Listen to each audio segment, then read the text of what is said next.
اعوذ باللہ من الشیطان الرجیم بسم اللہ الرحمن الرحیم۔ میں ہوں سردار عامر ظہیر ایڈوکیٹ اور آپ دیکھ رہے ہیں میرا YouTube channel house of justice. Viewers, میں آج آپ کے ساتھ شکار کا لائسنس کیسے حاصل کرتے ہیں اس کے بارے میں کچھ انفارمیشن شیئر کروں گا۔ عموماً تو لوگ اسلحہ کا جو لائسنس ہوتا ہے اس کے بارے میں انفارمیشن لیتے رہتے ہیں اور اس کے بارے میں اکثر ہمیں فون کالز آتی رہتی ہیں کہ یہ کیسے حاصل ہوگا، کس طریقے سے ہم اس کو حاصل کر سکتے ہیں۔ حالانکہ اسلحہ کا لائسنس حاصل کرنا ایک مشکل پروسیجر ہے، اس میں خرچہ بھی زیادہ ہوتا ہے، لیکن اس کے باوجود لوگ لیتے ہیں۔ لیکن جو شکار کا لائسنس ہے اس کے بارے میں نہ تو کوئی انفارمیشن لیتا ہے، نہ کوئی شیئر کرتا ہے، اور نہ ہی لوگ اس لائسنس کو حاصل کرنے کے لیے کوئی کوشش کرتے ہیں۔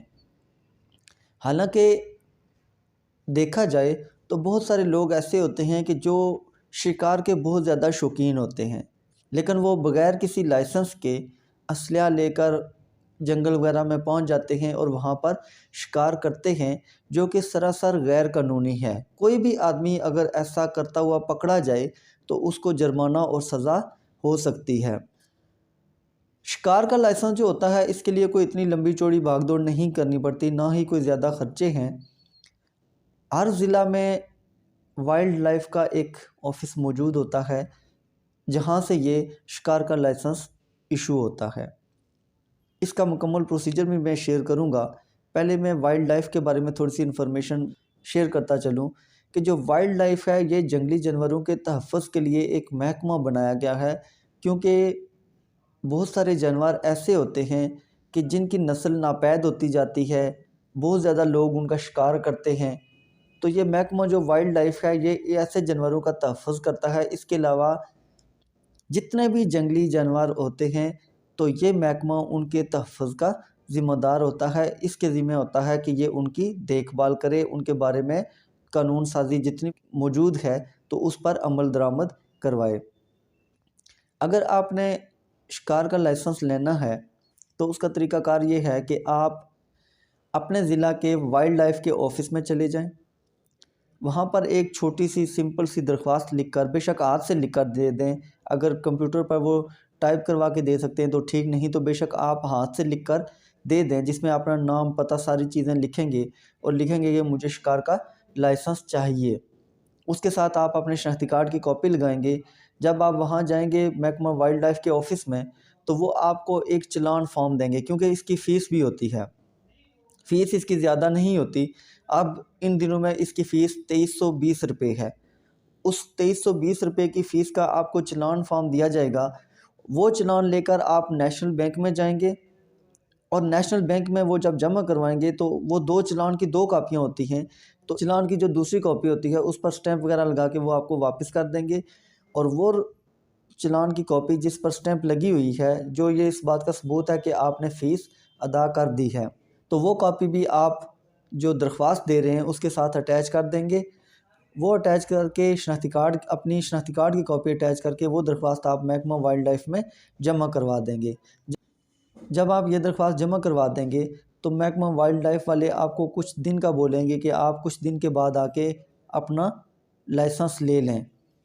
آپ وہاں سے واپس آ جائیں گے تو پھر 2-4 دن 5 دن جتنے بھی انہوں نے دیے ہیں، تو اتنے دن کے بعد آپ واپس اس آفس میں چلے جائیں، وہاں جا کے آپ اپنا لائسنس لے سکتے ہیں۔ اب یہ نہیں ہے کہ آپ کو لائسنس مل گیا تو آپ فوراً جنگل میں پہنچیں اور دھڑا دھڑ جتنے بھی جنگلی جانور ہیں ان کا شکار کرنا شروع کر دیں۔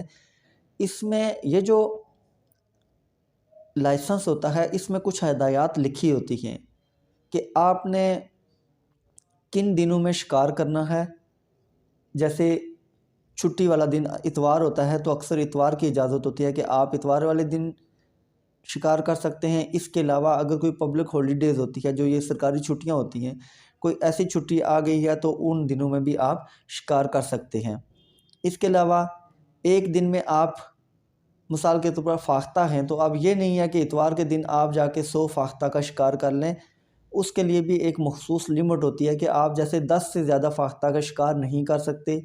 اس کے علاوہ کن کن جانوروں کا آپ شکار نہیں کر سکتے، جن پر پابندی ہے کہ ان کا بالکل بھی آپ شکار نہیں کر سکتے۔ اس کے علاوہ کن دنوں میں شکار کرنا منع ہے، جیسے ہر پرندے کا یا جنگلی جانور جتنے بھی ہیں ان کا ایک مخصوص سیزن بھی ہوتا ہے، کہ جب وہ انڈے بچے وغیرہ دیتے ہیں، اگر پرندے ہیں تو ان کے انڈوں وغیرہ کا سیزن چل رہا ہو تو ان پر بھی پابندی ہوتی ہے کہ ایسے پرندوں کا آپ شکار نہیں کریں گے، کیونکہ اگر ایک پرندہ ہے اس کے چھوٹے چھوٹے بچے ہیں تو آپ شکار کر کے ان کو مار دیں گے تو پھر یہ جو چھوٹے بچے ہوتے ہیں یہ بھوکے بھی مر سکتے ہیں۔ تو اس لیے یہ تمام ہدایات جو اس شکار کا جو لائسنس جاری کیا جاتا ہے اس پر لکھی ہوتی ہیں، تو آپ نے ہر حال میں ان کو فالو کرنا ہے، یہ بہت ضروری ہوتا ہے۔ اگر آپ یہ ہدایات فالو نہیں کریں گے یا اگر آپ لائسنس کے بغیر شکار کریں گے تو دونوں صورتوں میں اگر آپ پکڑے جاتے ہیں تو آپ کو سزا بھی ہو سکتی ہے اور جرمانہ بھی ہو سکتا ہے۔ جرمانہ کتنا ہوگا؟ کم سے کم 15,000 اور زیادہ سے زیادہ 50,000، مطلب کہ 15,000 سے لے کے 50,000 تک آپ کو جرمانہ ادا کرنا پڑ سکتا ہے۔ اب شکار کے لیے یہ ضروری نہیں ہے کہ لائسنس اگر آپ کے پاس نہیں ہے تو آپ جنگل میں گئے ہیں جا کے صرف گن سے ہی شکار کریں گے تو آپ کو سزا ہو سکتی ہے، نہیں، اس کے لیے اگر آپ مثال کے طور پر غلیل بھی لے کر آپ وہاں پر شکار کر رہے ہیں تو آپ پکڑے گئے تو آپ کو سزا ہوگی۔ اس لیے کسی بھی طرح کا آپ شکار کرنا چاہ رہے ہیں تو آپ شکار کا لائسنس لازماً لیں اور اس پر جو ہدایات ہیں ان کو فالو کریں، ادروائز آپ کے خلاف قانونی کارروائی کی جائے گی۔ یہ جو لائسنس ہے اس کے لیے اگر آپ شکار کے لائسنس کے لیے اگر آپ اپلائی کرتے ہیں تو یہ کوئی اتنا مشکل بھی نہیں ہے، ایک تو آسانی سے مل جاتا ہے اور دوسرا جس طرح جو اسلحہ کا لائسنس ہے اس پر اکثر پابندی لگ جاتی ہے، رینیو نہیں ہوتا اور اس کی فیس بھی زیادہ ہوتی ہے، تو اس طرح کی یہاں اس شکار کے لائسنس میں کوئی پابندی، ایک تو اس پر پابندی نہیں لگتی اور دوسرا یہ آسانی سے مل بھی جاتا ہے۔ تو ویورز یہ تھی آج کی ویڈیو شکار کے لائسنس کے بارے میں، امید ہے ویڈیو پسند آئی ہوگی۔ اگر ویڈیو پسند آئی ہے تو چینل کو سبسکرائب کر دیجیے گا اور جو بیل آئیکن ہے اس کو بھی پریس کر دیجیے گا۔ اسی کے ساتھ اجازت چاہوں گا، اپنی دعاؤں میں یاد رکھیے گا۔ فی امان اللہ۔